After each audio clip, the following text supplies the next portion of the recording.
മീനെവിടെ? അതിലുണ്ട് മീൻ. ഇപ്പത്തേക്ക് മീന് കിട്ടി. ഇപ്പത്തേക്ക് ഒന്നും മീനുണ്ട്.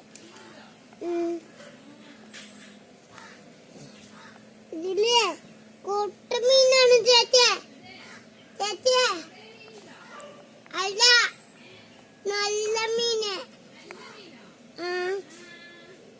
കാണട്ടെ ചേച്ചേ. ചേച്ചേ ഇതില് കൊതുകുണ്ട്. ഇവിടെ കൊതുക്.